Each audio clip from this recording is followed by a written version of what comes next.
reaching the unreached. Keeping this in mind, IGNOU became one of the first universities in ODU to introduce its own podcast on 23rd of June 2020 with the motto Freedom to Learn. This was the time when the world was trying to tackle the COVID crisis in all spheres of life. The podcast series was launched to provide the learners and other stakeholders of the university an opportunity to update their knowledge in the field of management. The IGNOU podcast is based on a tripod approach wherein the expert speakers are from industry, academia, and policymaking. It has 6 series based on different themes, and the experts speak in monologue, dialogue, and also through virtual forum. Today's program is based on the virtual forum series. The audience is requested to post their questions in the chat box, and the questions will be taken on their behalf in the question and answer session. Without taking much time, I now invite Professor Uma Kanjila, who has been instrumental in bringing the thought of podcast to reality to deliver the welcome address. Madam. Thank you, Professor Nidhi. Honorable Shri Rajiv Gaba ji, Cabinet Secretary, Government of India, Honorable Vice Chancellor, Professor Nageshwar Rao, Pro-Vice Chancellors of IGNOU, dignitaries from the Ministry, Government of India, colleagues, and dear learners.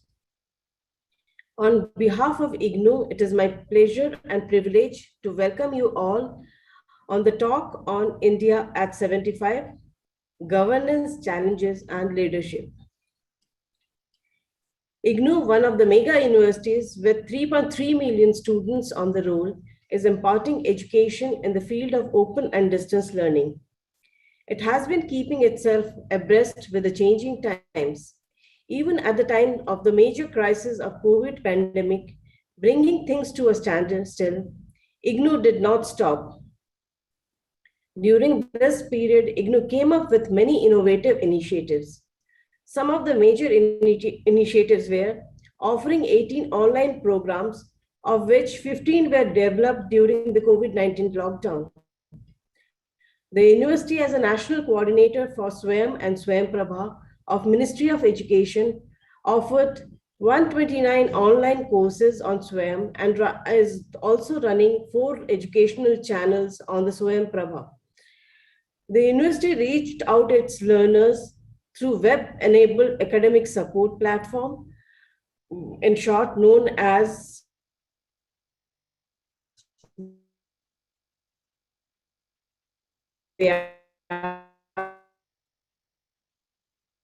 to social media with live sessions, web content, and such only helped our learners who are based across the globe, but also helped the IGNOU fraternity to keep themselves motivated. IGNOU kept on and is going, keeping in mind the Digital India initiatives of the Government of India. Podcast is one of such initiatives. Till date, we have 6 series in row. Series 1 focused on future of work, navigating sustainable new world, and we had 14 speakers on that. Series 2 is on occupational wellness and happiness in life, where we had 4 speakers. Series 3 was on 5 E's: envision, enable, engage, educate, empower. And in this, we had 8 speakers. Series 4 was on policymakers discourse, where we had 1 speaker. And series 5 was on business management sessions, where we had 1 speaker. The series 6 is the virtual forum, where we already had 3 talks. This is the 4th talk under the series of virtual forums, where we had 1 conclave and had speakers like Mrs. Kiran Bedi and Mr. Shiv Kera. It is an honor for me to introduce the guest of the day, Shri Rajiv Gaba, Cabinet Secretary, Government of India. Shri Rajiv Gaba ji belongs to 1982 batch of the Indian Administrative Service. He has been working as Cabinet Secretary since August 2019. Prior to this, he was the Union Home Minister from August 2017 to August 2019 and Secretary in the Ministry of Urban Development in 2016 and to 2017. He has worked in central government in the ministries of Home Affairs, Defense, Environment and Forests, and Electronics and Information Technology. Sri Gaba has also been Chief Secretary of Jharkhand State. From 2001 to 2005, he served in the International Monetary Fund as Senior Advisor to Executive Director. Sir, we are indeed privileged to have you for this virtual talk on India at 75, governance and leadership, and eagerly waiting to listen to you. So I welcome you again to this event. Thank you.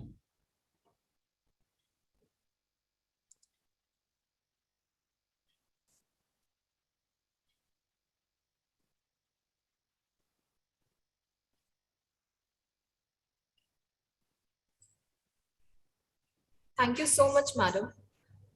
Professor Nageshwar Rao, Vice Chancellor IGNOU, is an epitome of leadership and governance. During the pandemic crisis, IGNOU could innovate and provide the learners the best of the education through its various programs, be it online, be it distance learning, or through the different modes like podcast. The best of the education was provided under the able guidance and leadership of our Vice Chancellor. I now invite Professor Nageshwar Rao, Vice Chancellor IGNOU, to deliver his address. Sir. Shri Rajiv Gaba ji, Cabinet Secretary. I welcome you on behalf of the Indira Gandhi National Open University. It's an honor for all of us to listen to you on a theme which is quite relevant to all of us. India at the rate 75, governance, challenges and leadership. IGNOU, it is the world's largest university in terms of student strength. 35 lakh learners they are with us. And every year we enroll around 12 lakh learners. And examinations are conducted twice with around 8 lakh learners in the month of June as well as in the month of December. It is having a 3-tier structure.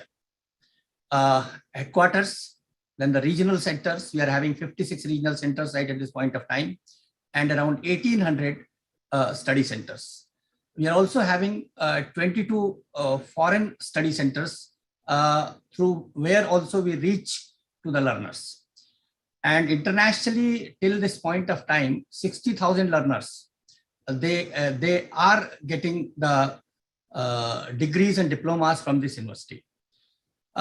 This mega university, earlier it started with a very, very small number and with a few number of courses.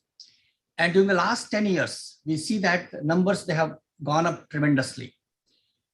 And to today's challenging environment, the learner, their needs, their consciousness, and their requirements, they have also increased manifold.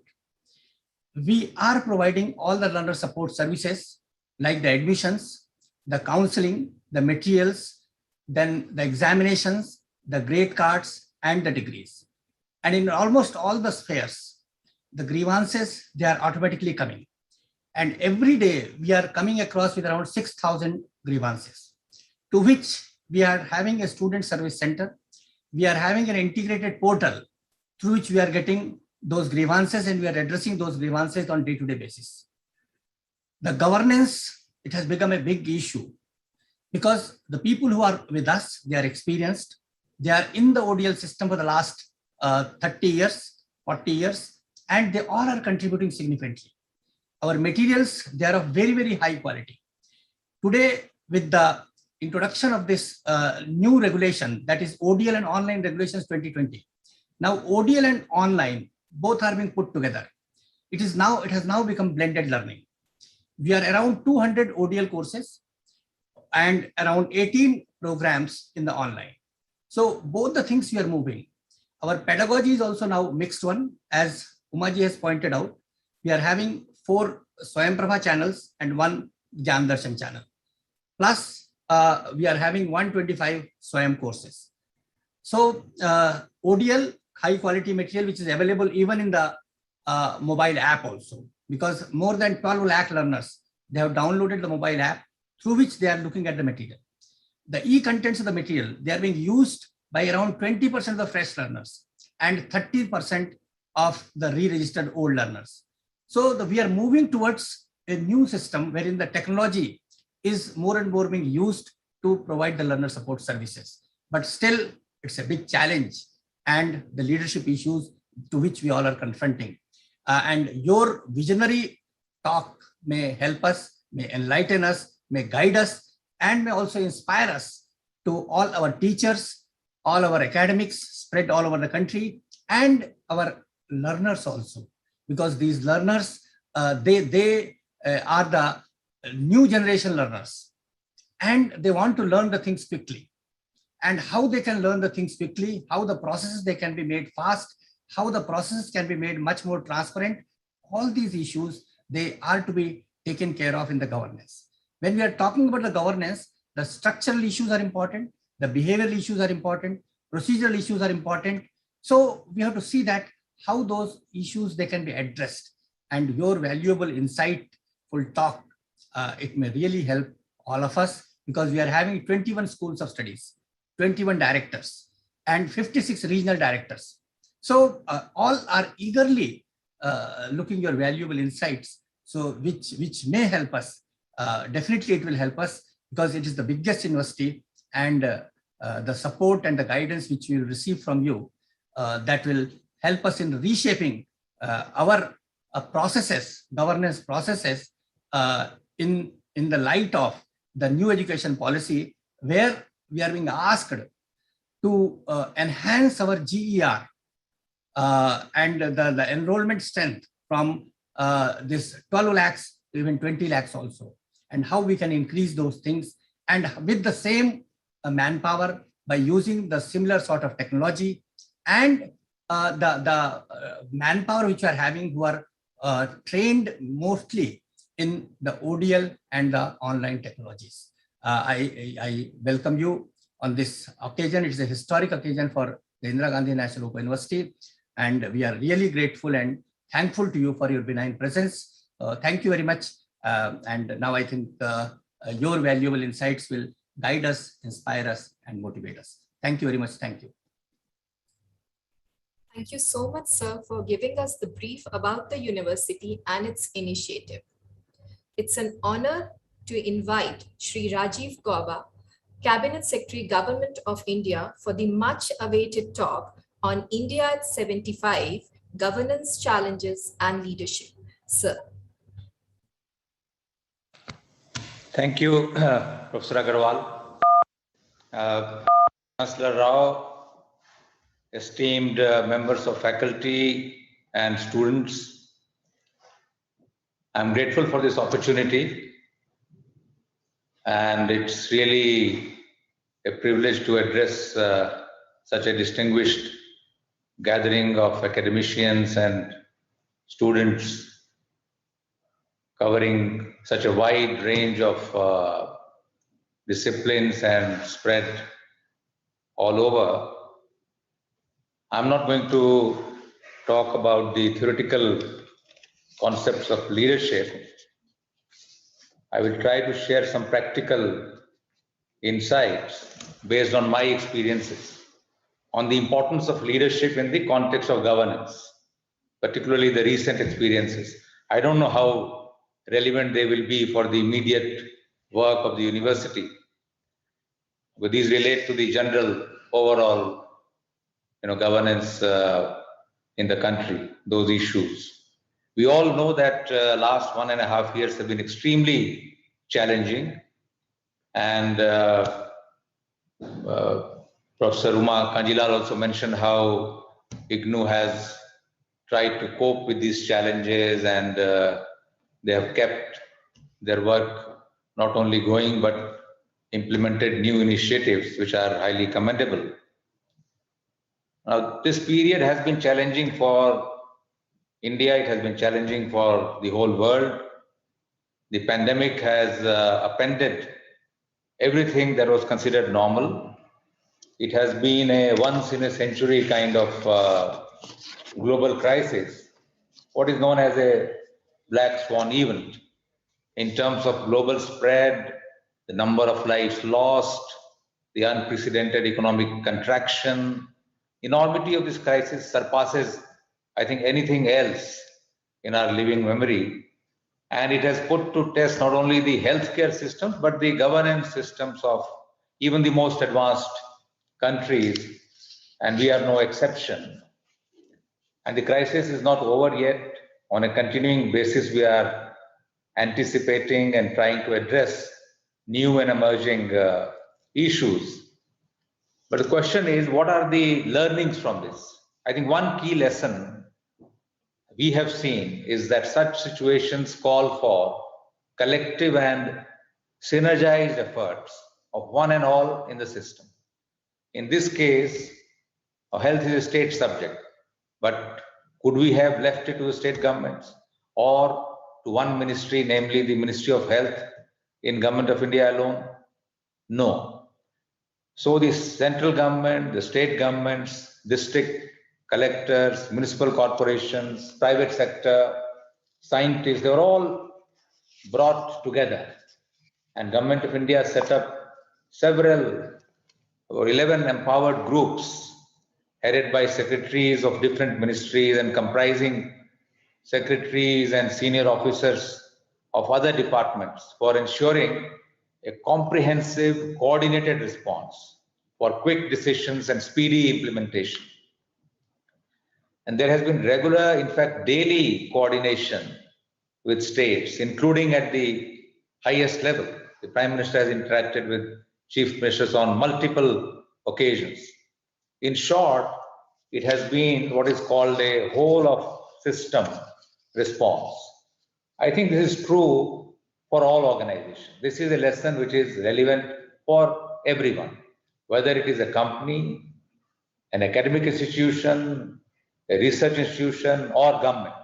Energizing and mobilizing the collective strength of everyone and empowering people in the system to take decisions and breaking silos. I think this is an extremely important lesson, and this is the real measure of leadership. Second lesson, I think leadership is about turning a crisis into an opportunity. COVID-19 brought us face to face with the stark reality of our critical dependence on certain countries for key equipments and materials like APIs or active pharmaceutical ingredients for making medicines, for ventilators, testing kits, even PPEs. This was a wake-up call for us to identify the factors responsible for such dependence and to bring about necessary changes in our policies and in our regulations. That is how the concept of Atmanirbhar Bharat took shape, and a series of policy decisions were taken and initiatives were launched to make India a global manufacturing hub. Production linked incentive schemes have been launched in 11 sectors so far, and some more are in the offing. Labor laws have been overhauled. 29 complex labor laws were replaced by 4 simple codes to improve the benefits for labor and at the same time eliminate scores of compliances for firms. It was made possible for them to hire fixed term workers. For example, definition of micro, small and medium enterprises was changed so that they can grow big without the fear of losing their benefits. This was a reform waiting to happen for several years. Coal and mining sectors were opened up for commercial mining to give impetus to private sector investment in prospecting and production of minerals, to tap vast quantities of untapped mineral resources and create millions of jobs. Even strategic sectors like space have been opened up. And now it's possible for private companies and startups to make and launch satellites. Now, these reforms will have a far-reaching impact.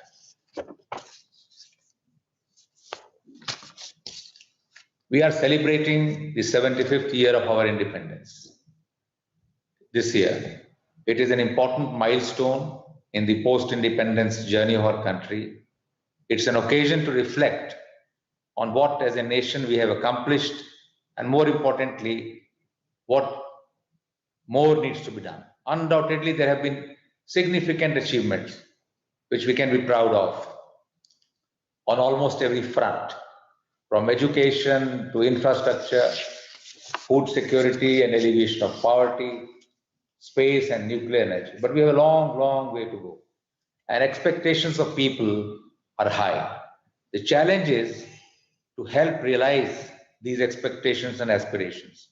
We need to provide better educational opportunities, better healthcare, better infrastructure, a better quality of life.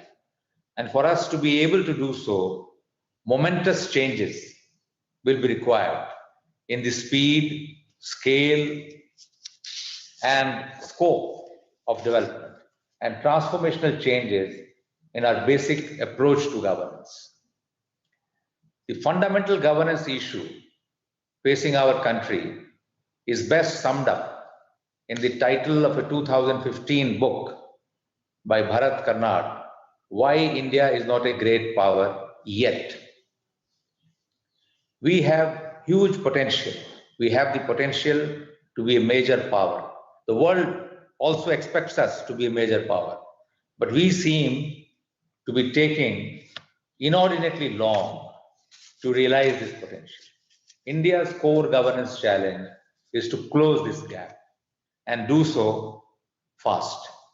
In early 1990s, India started the process of economic liberalization. Since then, there has been a significant acceleration in the rate of economic growth. There have been ups and downs, but overall, the trend rate has been much higher than in the first 4 decades after independence.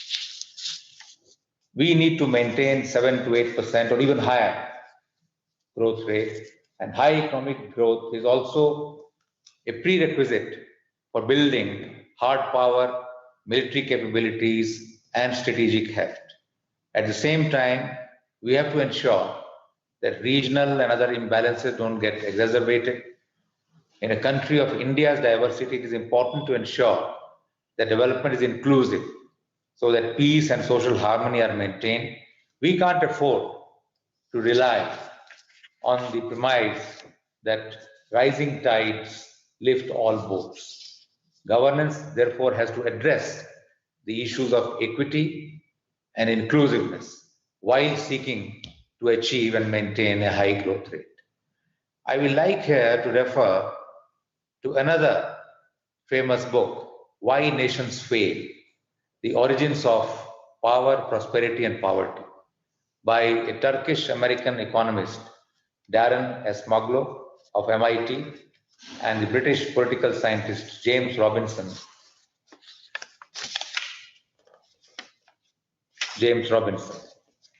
They have established through painstaking research that it is the institutions and policies that matter. And it is not geography, it is not history, it is not race, but institutions and policies. And they have given many examples in support of their hypothesis. The most telling example cited by them is the difference today between South Korea and now North Korea. One country which became two after the Second World War, separated by 38-degree parallel north. They embraced completely different models of governance, chose opposite sets of policies, and today per capita GDP of South Korea is 20 times that of North. Leadership is about building and shaping and reshaping institutions and policies to achieve national objectives. Over the last few years, and even during COVID-19, government has devoted a great deal of attention to transforming the basic philosophy and dynamic of governance in India. I referred earlier to the series of policy reforms undertaken by the government. Two other very important policy statements were made in the last 1 year. One, government has no business to be in business. And two, that government will work to reduce compliance burden to make life easy for citizens. A new PSC policy for Atmanirbhar Bharat has been introduced in line with the philosophy that government has no business to be in business. Government will focus on core governance issues, on health and education, on core infrastructure, on defense and internal security. Under the new policy, government would retain only bare minimum presence in the public sector commercial enterprises. Strategic disinvestment of PSCs will help in the discovery of their true economic potential, allow infusion of private capital, latest technology, innovation, and best management practices. This will lead to higher economic activity and help create new job opportunities. Unlocking of resources through strategic disinvestment will also help government to finance social sector and welfare programs and help build infrastructure benefiting the public. The second initiative relates to compliance work. Several studies by different organizations from time to time have brought out the enormity of compliance burden for our citizens and businesses. One such study by Team Lease was posted on a social media platform in July last year. We reached out to Team Lease for sharing their study. They had identified thousands of compliances related to filing of returns, maintaining records and registers, display requirements, need to get certificates, licenses, permissions, and the requirements of inspections and audit. It is not the case that all of these are not necessary. Many of them are essential, but a large number are not. A great deal of work has been done in this area in the last 1 year and is still going on. All ministries and state governments are engaged in this. Over 23,000 compliances have been removed altogether or vastly simplified or reduced. For example, the new BPO guidelines have been issued, which have given complete flexibility to this sector. These have made it possible for anyone to work from home or work from anywhere in India without any permission or approval. These changes are widely welcomed by industry. I will quote Nandan Nilekani, who tweeted, "The reforms of other service provider regulations for BPO industry is breathtaking in its simplicity. Collection of geospatial data and storing, publishing, disseminating such data used to require multiple clearances and approvals from different agencies. New guidelines issued in February this year have removed the need for any approval or license for collection, generation of geospatial data. New drone rules, you must have heard, have been announced last month, which will open up the possibilities of manufacturing drones in India and using drones for a host of economic and commercial activities. These are some of the more transformational changes. There are numerous others that are seemingly ordinary but equally impactful for the lives of citizens. Many ministries and state governments have done away with licenses in different areas of work or the need for renewal of such licenses. This is going to be a continuous exercise across all departments, across all organizations. It includes the area of higher education. It includes the work of UGC, AICTE, and other regulators. It should be easier. The idea is that it should be easier for new colleges and universities to be set up, for the existing ones to scale up, start new courses, expand their activities, so on and so forth. Our governance challenges follow from three major imperatives: sustained high economic growth with equity, which I have talked about. The other two being managing the demographic transition and facilitating urban transformation, and meeting public expectations of service delivery. We are in the midst of an unprecedented demographic transition. India is today the youngest amongst major countries of the world, with a median age of around 28 years. The median age in China is 37, in Japan it is 47. It is 10 years apart. Such is the starkness of this issue. It's a potential demographic dividend, but only if we can create adequate opportunities for the youth who are going to join the workforce in the years to come. This requires the policy reform that I earlier spoke about, but there is another dimension to this demographic issue, and that is urbanization. Most large countries in the world, US, Canada, Brazil, they have 80 to 90% of population living in cities. We are only about 35% urban. India has been a reluctant and late urbanizer. For a long time, it was believed that Indian society is fundamentally agrarian and must remain so. Now, this was somewhat misplaced, considering that Indian civilization, right from the days of Mohenjo-daro and Harappa, has been built around well-planned cities, which were centers of trade and commerce and of art and culture. There were thriving urban centers in the Mauryan era, in the Gupta period, and in the medieval ages. But as a consequence of this thinking, our cities have suffered from relative neglect. Today, there is a huge infrastructure deficit in our cities.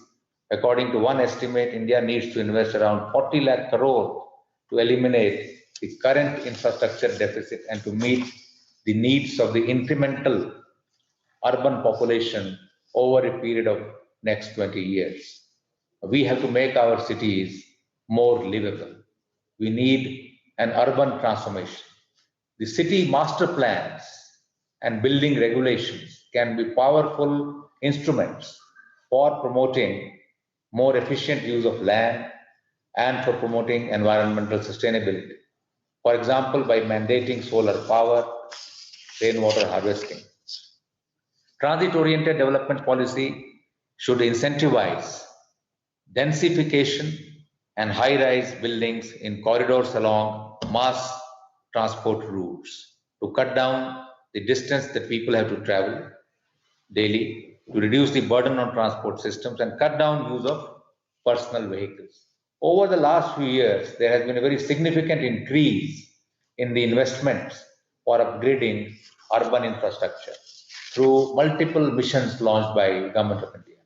Amrut Mission, Smart Cities Mission, Pradhan Mantri Awas Yojana, Swachh Bharat Mission, and expansion of metro network to several new cities. Together, these have the broad objective of providing affordable housing, basic services like water and sanitation in all cities, promoting smart solutions and technology interventions for conservation of water and energy, promoting use of renewables, mass transport, and non-motorized transport. Now, these are essentially subjects for state governments and cities.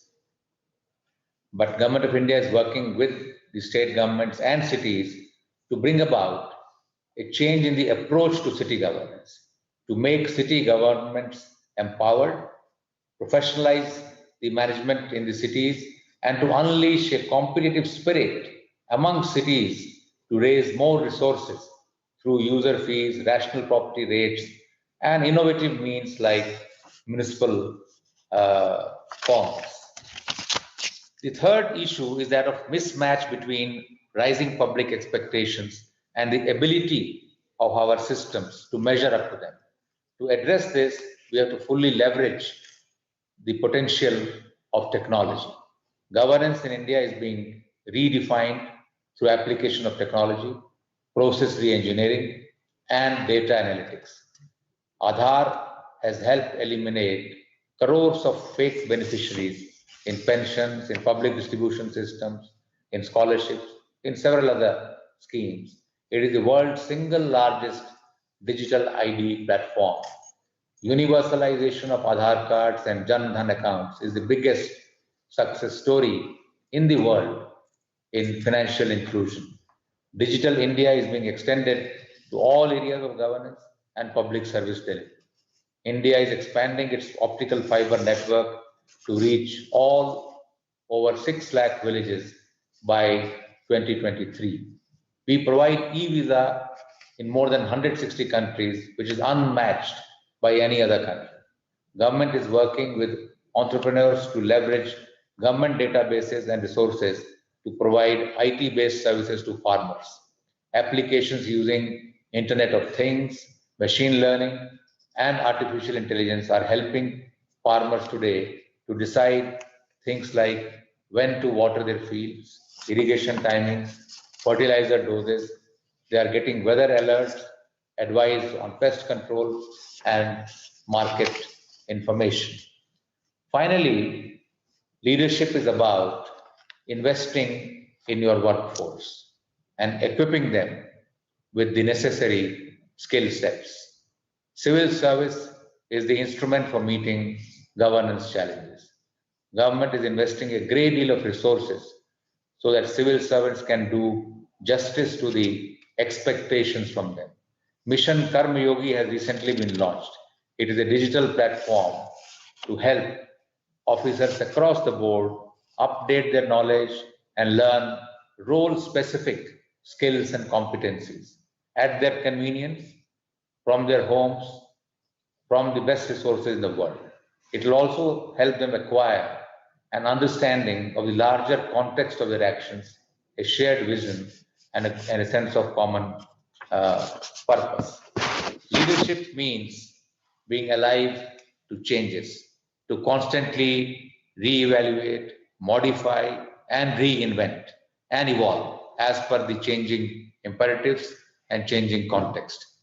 In this context, I would like to mention the recent reform in the area of human resource development, the National Education Policy 2020. If properly implemented, it can transform India into a knowledge superpower. IGNOU has been a pioneer in the field of open and distance learning in the country. It is the world's largest open mega university. Over the years, it has made immense contribution to learning and building an inclusive knowledge society. Today, COVID-19 has made the whole world realize the true potential of virtual and distance mode of education. This change is likely to stay on well beyond the pandemic. IGNOU has shown the way to other institutions. I would urge IGNOU, the faculty, the students, the management to take full advantage of the national education policy and implement it wholeheartedly. I thank you once again for this opportunity and thank you for your patience. Thank you so much, sir, for an enlightening lecture, enlightening talk. You have given us an insight on the learnings of leadership and governance, the two basic learnings, that is collective and synergized efforts, empowering the employee, turning the crisis into an opportunity. And you also highlighted on the role of government of India on policy reforms to meet the expectations of the public at large.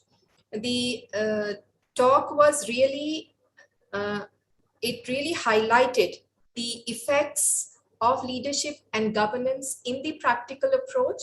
And the best part was, which you said, it's to reevaluate, reinvent, and modify, and equity and inclusiveness. And it's a honor and it's a pleasure to say that IGNOU is one of the universities which has believed in equity and inclusiveness. Thank you so much, sir, for an enlightening session.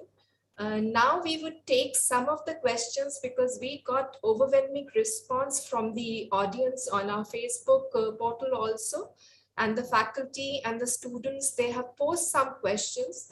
We'll take few of the questions, sir, if you permit us. Yes, please. Yeah. So we'll take one by one few questions, and And then we'll try to get the answers from you. I'll request Professor Nayantara to start with the question and answer session.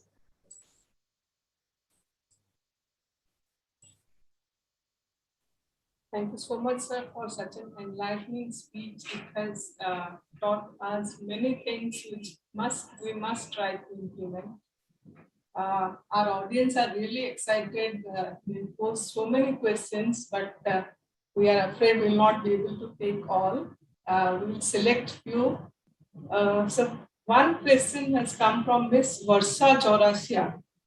She's asking, in the present day context of minimum government and maximum governance, what are the challenges the bureaucracy is facing?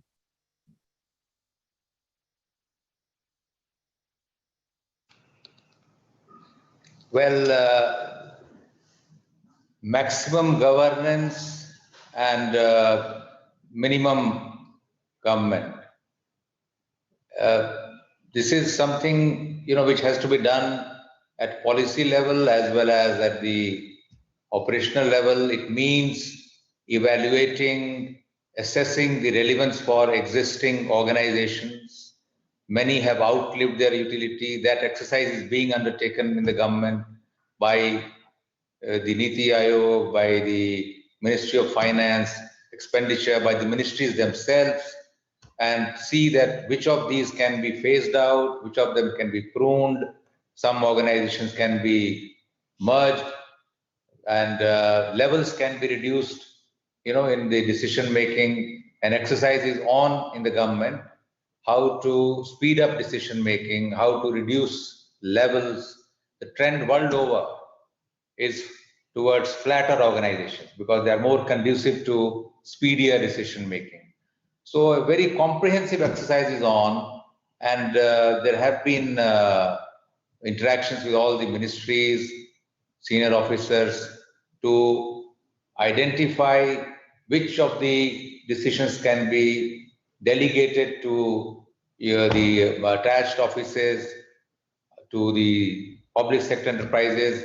They need not come to the ministries, and within the ministries, how levels can be reduced. So on many levels, this work is being done to implement this concept of maximum governance, minimum government. Thank you so much, sir. Another question is from Professor Alka Dhamija. She asks whether governance and leadership envisage effective policy frameworks along with accountability and regulation. In view of increasing public-private partnership across sectors, how can these aspects be ensured, especially now with the new national policy initiatives in the pipeline? Now, can you kindly repeat the question? Can't hear you. Sure, sir. Governance and leadership envisages effective policy frameworks along with accountability and regulation. In view of increasing public-private partnership across sectors, how can these aspects be ensured, especially now with new national policy initiatives in the pipeline? No, I think if the question, if I have got it right, is about accountability, then there are existing institutional mechanisms in the government. That public-private partnership in many areas is being undertaken, is there being expanded also. But accountability is through, there are several, guidelines on these issues. There are CVOs in the ministries. There is the institution of CVC, and there are checks and balances to make sure that public-private partnership can go on without compromising the element of accountability.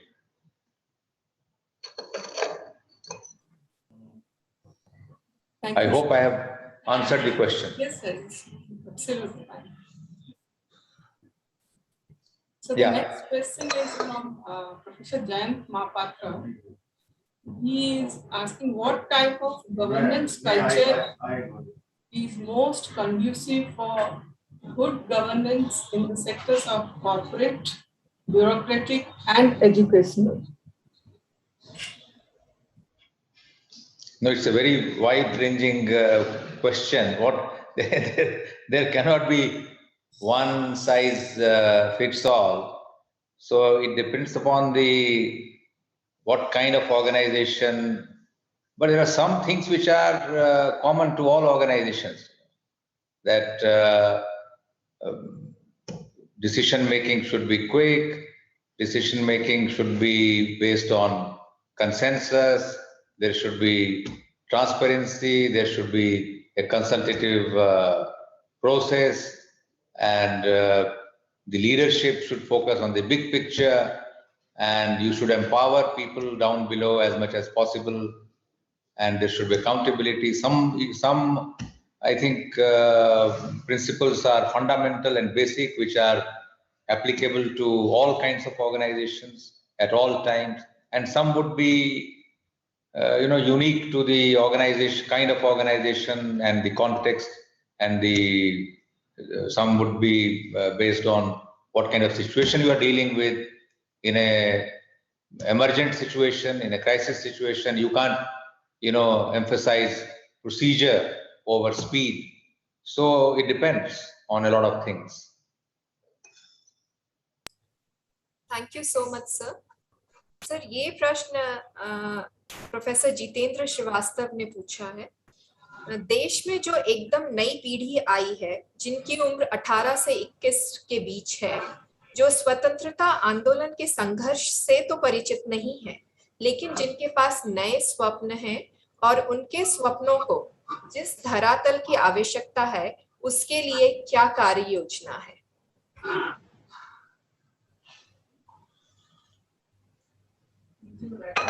नहीं, अलग अलग age bracket के लिए अलग अलग योजनाएं तो नहीं है, लेकिन जैसा कि मैंने अपने वक्तव्य में भी उल्लेख किया है कि हमारे लिए सबसे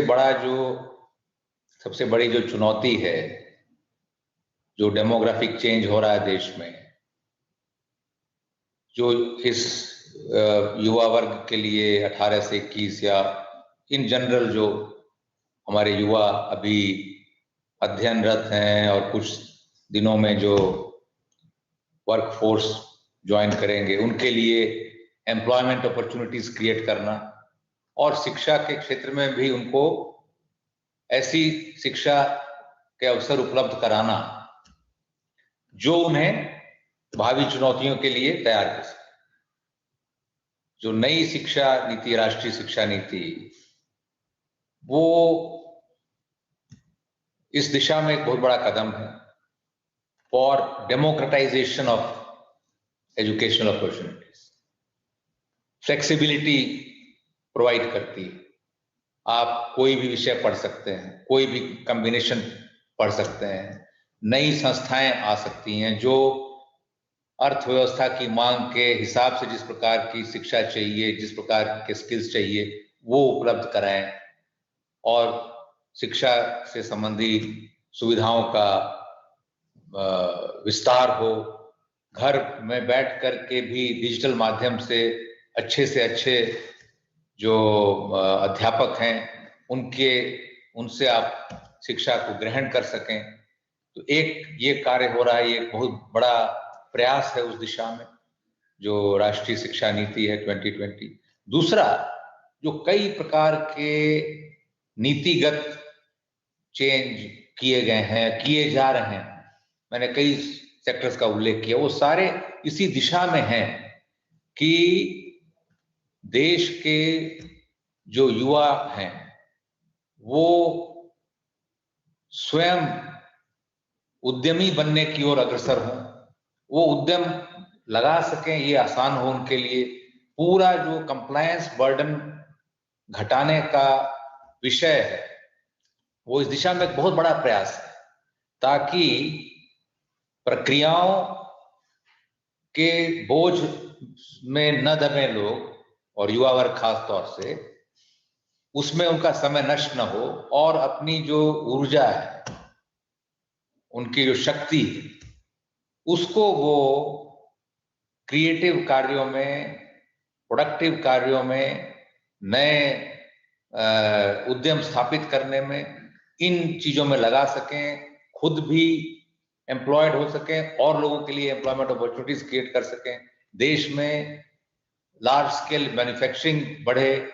इसके लिए मैंने PLI स्कीम्स का जिससे कि उल्लेख किया, लेबर लॉज के सिंप्लीफिकेशन का, ये सारे प्रयास कई दिशाओं में हो रहे हैं, सिस्टम्स में, पॉलिसीज में, स्कीम्स के माध्यम से, ताकि युवा वर्ग के लिए अधिक से अधिक अवसर उत्पन्न हो और वे अपने पोटेंशियल का पूरा, अपनी प्रतिभा का पूरा उपयोग कर सके। Thank you so much, sir. There is one question from Professor Sachi Shah. The question is related to the role of governance in climate change policy for India. Reducing carbon emission across the state creates many governance challenges. Please reflect upon the role of governance and leadership in designing an institutional plan or policy for facing the climate change governance challenges. This is a very vast subject, climate change, and what is our role there.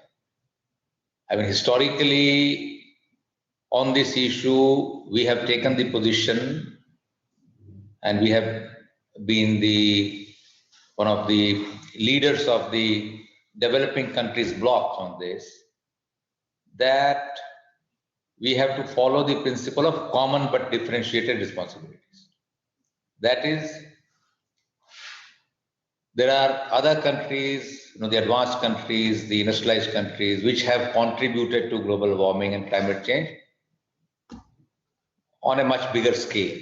And then there are developing countries like us, which have a long, long way to go to reach those standards of economic development and those levels of emission. We can't be judged by, or the same standards cannot apply to us. The burden has to be shouldered more by those countries. We have a much stronger developmental imperative. We have to cater to the basic needs of our population, whether it is power, supply, or other consumption of various items which requires production, manufacturing, and emissions. However, we are conscious of our responsibilities. We have gone beyond what should be our contribution to the reduction of emissions. There has been extraordinary progress on this front in the recent years. For example, in adding the capacity of renewable energy, there has been a massive, massive effort by India. So we are conscious of our responsibility. We are doing everything that is possible, but the basic principle is that of common but differentiated responsibilities and the advanced countries to fulfill their commitments. So we have to strike a balance between our developmental imperative and the share of our responsibility to this global challenge. That defines our response. And it is a response which is across sectors. There are missions which have been launched in many ministries which contribute to reduction of emissions, adopting newer, cleaner technologies, and overall moving in the direction of sustainable development.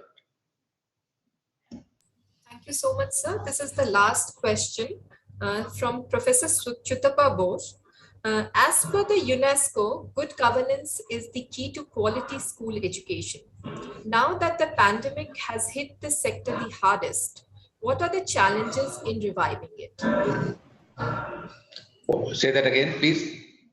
What are the challenges in? Sir, as per the UNESCO, good governance is the key to quality education. Now that the pandemic has hit the school education sector the hardest, what are the challenges in reviving it? No, there are challenges for all sectors, including education. Pandemic, we don't know what phase we are in. Yes, education also has been hit. One, is that there is greater use of digital means, which is going to stay with us. That should be used to the hilt. But at the same time, we have to, implement many measures which we were already doing. We have to do them with renewed vigor, basically to expand the reach. And the national education policy addresses not just higher education, it addresses the school education also, elementary as well as, you know, secondary education, and number of things we need to do to get every child into school, to retain them. We can have a full-fledged separate discussion on this. There are a number of things that we need to do to, expand the availability, opportunities for everyone, and at the same time quality. The national education policy attempts to, reduce the burden on the children also, so that they have more time to realize their creative potential, and each child to be given proper attention, and his or her unique talents to be identified, recognized, nurtured. There are many, many things which are there. And what we need is essentially steadfast implementation of this policy in a wholehearted fashion, and all stakeholders have to participate. And regulation has to ease. There is a lot of focus in the policy on easing regulation, giving more space and time to the teachers, to the management, to educators. Thank you so much, sir, for answering the questions. We had a wide range of questions, but we could take only few questions. Now we come to the end of the session, and thank you is just a two-letter word which carries immense weightage. I now invite Professor Nayantara Pali, my co-coordinator of the podcast and a colleague, to present the vote of thanks. Professor Nayantara. Once again, good afternoon to all. It's my privilege to propose a vote of thanks on this event.